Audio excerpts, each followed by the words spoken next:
जय श्री गणेश दोस्तों। हमारी आज की कहानी का नाम है मर्यादा। कहानी अच्छी लगे तो प्लीज चैनल को सब्सक्राइब कर लीजिएगा। अब शुरू करते हैं कहानी। बड़ी धूमधाम से शादी संपन्न हुई थी सरिता की।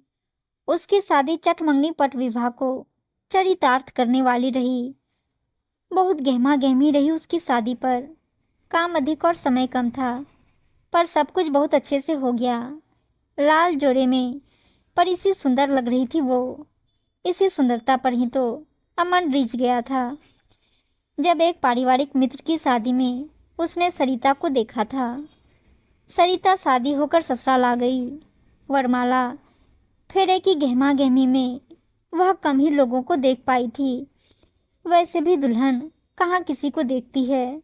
उसका तो सारा ध्यान आने वाले नए जीवन की योजना बनाने में होता है, या फिर इस घबराहट में होती है कि पता नहीं ससुराल कैसा होगा, ससुराल वाले कैसे होंगे।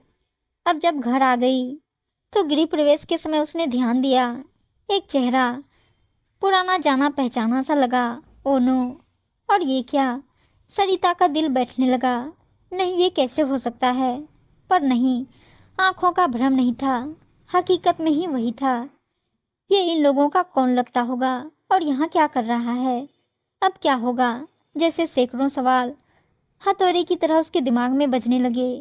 कुछ ही समय में पता चला ये आदित्य है, अमन, सरिता के पति का छोटा और लाडला भाई, जो एक बड़ी मल्टीनेशनल कंपनी में काम करता है और छुट्टी न मिलने के कारण सगाई के समय आ नहीं पाया था, पर अब लंबी छुट्टी लेकर आया है।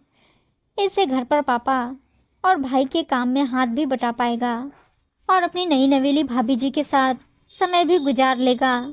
सरिता की शादी एक अरेंज मैरिज थी, जो 1 महीने पहले ही तय हुई थी और मुहूर्त के कारण बहुत जल्दी में करनी पड़ी थी।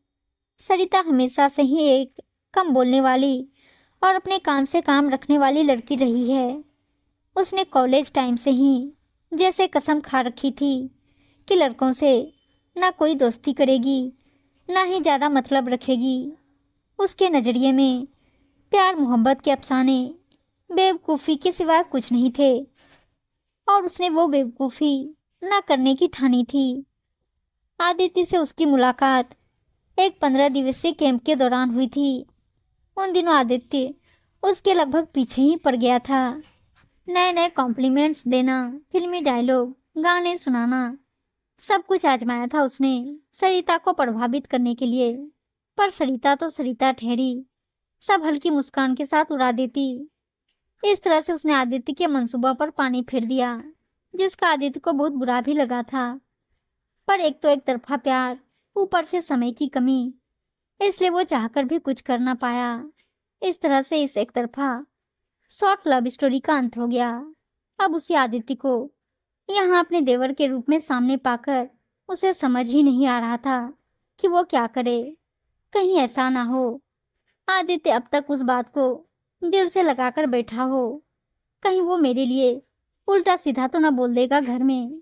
वैसे भी सब उसकी बात को ही सच मानेंगे। वो इस घर का लाडला है और मैं तो अभी नई नवेली दुल्हन हूँ। मैं तो अपने पति को भी ठीक से नहीं जानती। जाने कितने किंतु परंतु तेजी से उसके दिमाग में आ जा रहे थे। शादी का सारा उत्साह ठंडा पड़ चुका था। कितनी खुश थी वो।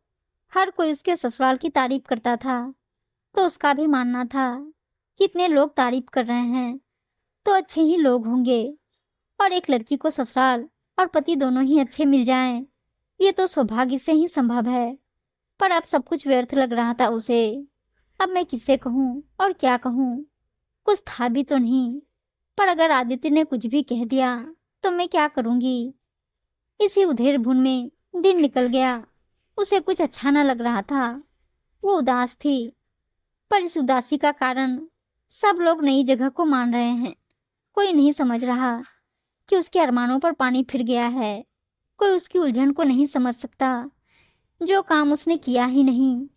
कहीं उसका इल्जाम ना आ जाए उसके सिर पर। कैसे समझाएगी वो अमन को कि वो तो हमेशा से ही विवाह पूर्व प्रेम संबंधों के सख्त खिलाफ रही है।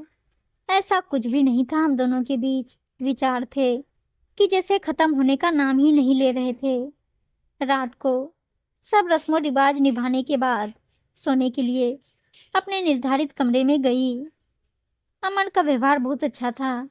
उसे लगा ही नहीं कि ये उनकी पहली मुलाकात और मिलन है। इस समय वो दिन के घटनाक्रम को लगभग भूल ही गई। सुबह उठकर बाहर आई, सभी बड़ों का आशीर्वाद लिया।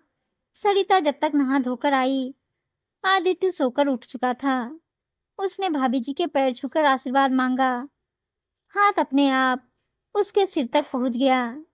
किसी भी तरह से नहीं लगा कि आदित्य नाराज है या वह दिखावा कर रहा। वो पूरे मान सम्मान के साथ सरिता से पेश आ रहा था, अतीत में जैसे वो कभी मिले ही न थे। ऐसे ही दिन गुजर रहे थे। सब कुछ बहुत अच्छा था। अमन, उसके परिवार वाले और आदित्य भी। आदित्य ने कभी भी उस घटना का जिक्र न किया। कभी कभी तो लगता कि कहीं आदित्य की याददाश्त तो नहीं चली गई, पर ऐसा कुछ न था। उसके पारिवारिक संस्कार ही ऐसे थे कि रिश्तों की मर्यादा को निभाना वो अच्छे से जानता था। 8 वर्ष की शादी में उसने सरिता को वही मान सम्मान दिया जो एक देवर अपनी भाभी को देता है। कभी उसकी कोई बात नहीं टाली, यहाँ तक कि शादी के लिए लड़की पसंद नापसंद का जिम्मा भी उसने सरिता को ही दिया। शुरू के कुछ दिन तो सरिता परेशान रही थी, पर बाद में उसने भी पूर्ण रूप से एक अच्छी भाभी होने का फर्ज निभाया। उन दोनों ने ही कभी भी कैंप वाली कहानी को होठों पर ना आने दिया। उम्मीद है दोस्तों कहानी अच्छी लगी होगी, और अच्छी अच्छी कहानियां सुनने के लिए चैनल को सब्सक्राइब और वीडियो को लाइक से जरूर कर दीजिएगा। धन्यवाद दोस्तों।